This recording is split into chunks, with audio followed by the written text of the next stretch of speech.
नारद जी का भगवान विष्णु को क्रोधपूर्वक फटकारना और शाप देना, फिर माया के दूर हो जाने पर पश्चाताप पूर्वक भगवान के चरणों में गिरना और शुद्धि का उपाय पूछना तथा भगवान विष्णु का उन्हें समझा बुझाकर शिव का महात्म्य जानने के लिए ब्रह्मा जी के पास जाने का आदेश और शिव के भजन का उपदेश देना। सूत जी कहते हैं, महर्षियों, माया मोहित नारद मुनि उन दोनों शिवगणों को यथोचित शाप देकर भी भगवान शिव के इच्छावश मोह निद्रा से जाग न सके। वे भगवान विष्णु के किए हुए कपट को याद करके मन में दुस्सह क्रोध लिए हुए विष्णु लोक को गए और समिधा पाकर प्रज्वलित हुए अग्निदेव की भांति क्रोध से जलते हुए बोले। उनका ज्ञान नष्ट हो गया था, इसीलिए वे दुर्वचन पूर्ण व्यंग्य सुनाने लगे। नारद जी ने कहा, हरे, तुम बड़े दुष्ट हो, कपटी हो और समस्त विश्व को मोह में डाले रहते हो। दूसरों का उत्साह या उत्कर्ष तुमसे नहीं सहा जाता। तुम मायावी हो, तुम्हारा अंतःकरण मलिन है। पूर्व काल में तुम्ही ने मोहिनी रूप धारण करके कपट किया, असुरों को वारुणी मदिरा पिलाई, उन्हें अमृत नहीं पीने दिया।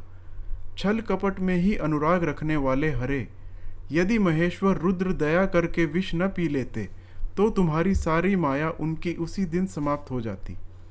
विष्णुदेव, कपटपूर्ण चाल तुम्हें अधिक प्रिय है। तुम्हारा स्वभाव अच्छा नहीं है, तो भी भगवान शंकर ने तुम्हें स्वतंत्र बना दिया है। तुम्हारी इस चाल ढाल को समझकर अब वे भी पश्चाताप करते होंगे। अपनी वाणी रूप वेद की प्रामाणिकता स्थापित करने वाले महादेव जी ने ब्राह्मण को सर्वोपरि बताया है। हरे, इस बात को जानकर आज मैं बलपूर्वक तुम्हें ऐसी सीख दूंगा जिससे तुम फिर कभी भी ऐसा कर्म नहीं कर सकोगे। अब तक तुम्हें किसी शक्तिशाली या तेजस्वी पुरुष से पाला नहीं पड़ा था, इसीलिए आज तक तुम निडर बने हुए हो। परंतु विष्णु, अब तुम्हें अपनी करनी का पूरा पूरा फल मिलेगा। भगवान विष्णु से ऐसा कहकर माया मोहित नारद मुनि अपने ब्रह्म तेज का प्रदर्शन करते हुए क्रोध से खिन्न ही हो उठे और शाप देते हुए बोले, विष्णु, तुमने स्त्री के लिए मुझे व्याकुल किया है। तुम इसी तरह सबको मोह में डालते रहते हो।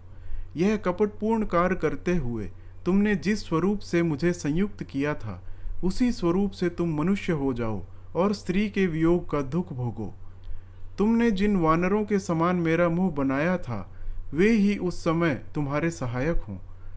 तुम दूसरों को दुख देने वाले हो, अतः स्वयं भी तुम्हें स्त्री के वियोग का दुख प्राप्त हो। अज्ञान से मोहित मनुष्यों के समान तुम्हारी स्थिति हो।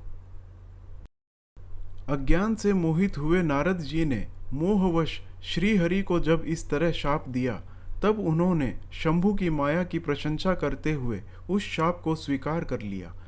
तदनंतर महालीला करने वाले शंभु ने अपनी उस विश्व मोहिनी माया को, जिसके कारण ज्ञानी नारद मुनि भी मोहित हो गए थे, खींच लिया। उस माया के तिरोहित होते ही नारद जी पूर्ववत शुद्ध बुद्धि से युक्त हो गए। उन्हें पूर्ववत ज्ञान प्राप्त हो गया और उनकी सारी व्याकुलता जाती रही। इससे उनके मन में बड़ा विस्मय हुआ। वे अधिकाधिक पश्चाताप करते हुए बारंबार अपनी निंदा करने लगे। उस समय उन्होंने ज्ञानी को भी मोह में डालने वाली भगवान शंभु की माया की सराहना की। तदनंतर यह जानकर कि माया के कारण ही मैं भ्रम में पड़ गया था, यह सब कुछ मेरा माया जनित भ्रम ही था, वैष्णव शिरोमणि नारद जी भगवान विष्णु के चरणों में गिर पड़े। भगवान श्री हरि ने उन्हें उठाकर खड़ा कर दिया। उस समय अपनी दुर्बुद्धि नष्ट हो जाने के कारण वे बोले, नाथ, माया से मोहित होने के कारण मेरी बुद्धि बिगड़ गई थी, इसीलिए मैंने आपके प्रति बहुत दुर्वचन कहे हैं, आपको शाप तक दे डाला है। प्रभो, उस शाप को आप मिथ्या कर दीजिए। हाय, मैंने बहुत बड़ा पाप किया है, अब मैं निश्चय ही नरक में पड़ूंगा। हरे, मैं आपका दास हूँ, बताइए मैं क्या उपाय, कौन सा प्रायश्चित करूँ जिससे मेरा पाप समूह नष्ट हो जाए और मुझे नरक में न गिरना पड़े। ऐसा कहकर शुद्ध बुद्धि वाले मुनि शिरोमणि नारद जी पुनः भक्ति भाव से भगवान विष्णु के चरणों में गिर पड़े। उस समय उन्हें बड़ा पश्चाताप हो रहा था। तब श्री विष्णु ने उन्हें उठाकर मधुर वाणी में कहा। भगवान विष्णु बोले, तात, खेद न करो, तुम मेरे श्रेष्ठ भक्त हो, इसमें संशय नहीं है। मैं तुम्हें एक बात बताता हूँ, सुनो। उससे निश्चय ही तुम्हारा परम हित होगा, तुम्हें नरक में नहीं जाना पड़ेगा। भगवान शिव तुम्हारा कल्याण करेंगे। तुमने मद से मोहित होकर जो भगवान शिव की बात नहीं मानी थी, उसकी अवहेलना कर दी थी, उसी अपराध का भगवान शिव ने तुम्हें ऐसा फल दिया है, क्योंकि वे ही कर्म फल के दाता हैं। तुम अपने मन में यह दृढ़ निश्चय कर लो कि भगवान शिव की इच्छा से ही यह सब कुछ हुआ है। सबके स्वामी परमेश्वर शंकर ही गर्व को दूर करने वाले हैं। वे ही परब्रह्म परमात्मा हैं। उन्हीं का सच्चिदानंद रूप से बोध होता है। वे निर्गुण और निर्विकार हैं। सत्व, रज और तम इन तीनों गुणों से परे हैं। वे ही अपनी माया को लेकर ब्रह्मा, विष्णु और महेश इन तीन रूपों में प्रकट होते हैं। निर्गुण और सगुण भी वे ही हैं। निर्गुण अवस्था में उन्हीं का नाम शिव है। वे ही परमात्मा, महेश्वर, परब्रह्म, अविनाशी, अनंत और महादेव आदि नामों से कहे जाते हैं। उन्हीं की सेवा से ब्रह्मा जी जगत के सृष्टा हुए हैं और मैं तीनों लोकों का पालन करता हूँ। वे स्वयं ही रुद्र रूप से सदा सबका संहार करते हैं। वे शिव स्वरूप से सबके साक्षी हैं, माया से भिन्न और निर्गुण हैं। स्वतंत्र होने के कारण वे अपनी इच्छा के अनुसार चलते हैं। उनका विहार, आचार, व्यवहार उत्तम है और वे भक्तों पर दया करने वाले हैं। नारद मुने, मैं तुम्हें एक सुंदर उपाय बताता हूँ, जो सुखद, समस्त पापों का नाशक और सदा भोग एवं मोक्ष देने वाला है। तुम उसे सुनो।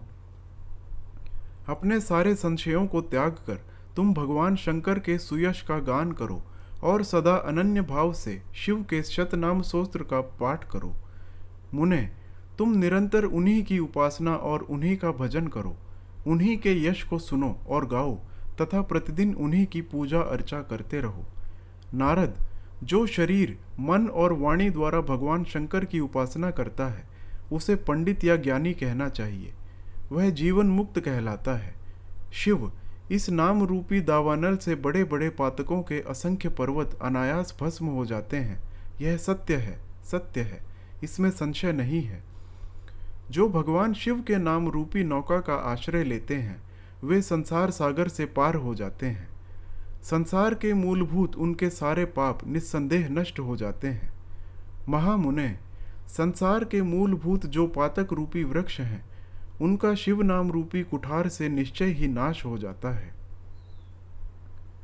जो लोग पाप रूपी दावानल से पीड़ित हैं, उन्हें शिव नाम रूपी अमृत का पान करना चाहिए।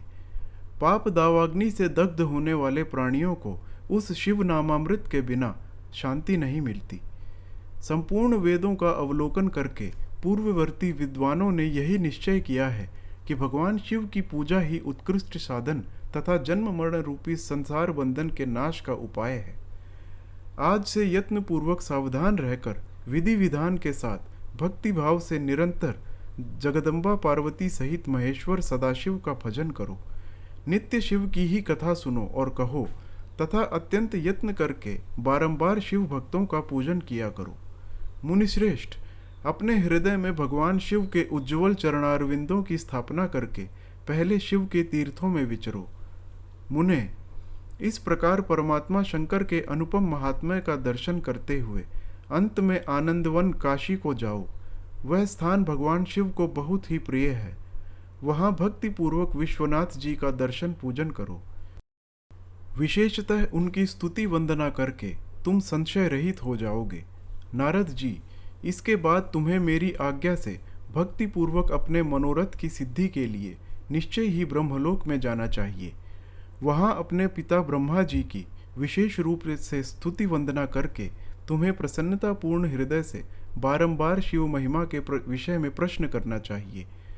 ब्रह्मा जी शिव भक्तों में श्रेष्ठ हैं। वे तुम्हें बड़ी प्रसन्नता के साथ भगवान शंकर का महात्म्य और शतनाम स्तोत्र सुनाएंगे। मुने, आज से तुम शिवाराधन में तत्पर रहने वाले शिवभक्त हो जाओ और विशेष रूप से मोक्ष के भागी बनो। भगवान शिव तुम्हारा कल्याण करेंगे। इस प्रकार प्रसन्नचित्त हुए भगवान विष्णु नारद मुनि को प्रेम पूर्वक उपदेश देकर श्री शिव का स्मरण, वंदन और स्तवन करके वहां से अंतर्ध्यान हो गए।